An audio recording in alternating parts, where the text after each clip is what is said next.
Big boss season 8 రెండవ వారం ముగింపుకి చేరుకుంది. అయితే బిగ్ బాస్ సీజన్ అయితే వీకెండ్ రాగానే బిగ్ బాస్ హౌస్లో రచ్చ మామూలుగా ఉండదని చెప్పుకోవచ్చు. ఈ వారం రోజులు ఒక లెక్క అయితే వీకెండ్ వస్తే నాగార్జున గారితో మరో లెక్కగా ఉంటుంది హౌస్మెంట్స్తో. అయితే ఈ వారం రోజులు కాంటెస్టెంట్స్ చేసిన తప్పులని అయితే బిగ్ బాస్ అయితే నాగార్జున గారు అయితే నిలదీస్తూ ఉంటారు.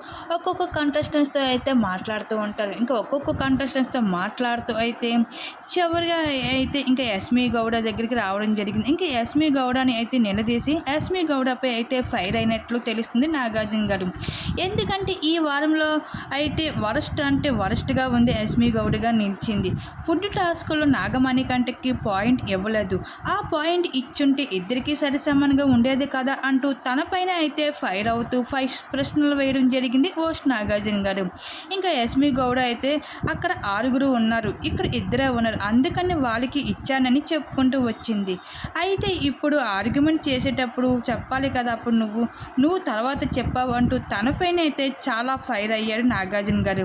ఇంకా సాక్స్ టాస్క్లో కూడా నువ్వు చేసిన విధానం ఏమాత్రం బాగోలేదు, బిగ్ బాస్ హౌస్లో నువ్వు ఇలాగ చేస్తే నువ్వు అసలు ఉండేదే లేదు అంటూ నాగార్జున గారు అయితే వీకెండ్లో అయితే యస్మి గౌడపై అయితే చాలా ఫైర్ అయ్యారు. ఇక్కడ సరిగా ఆట ఆడితేనే ఇక్కడ ఉంటారు, అంతేగాని ఇలాగ పనులు చేస్తే ఎవరికి బిగ్ బాస్ హౌస్లో ఉండే అర్హత లేదు. ఇకపైన నువ్వు సరే ఆట నువ్వు ఆడు అంటూ నాగార్జున గారి అయితే గాడుగానే స్పందిస్తూ రావడం జరిగింది.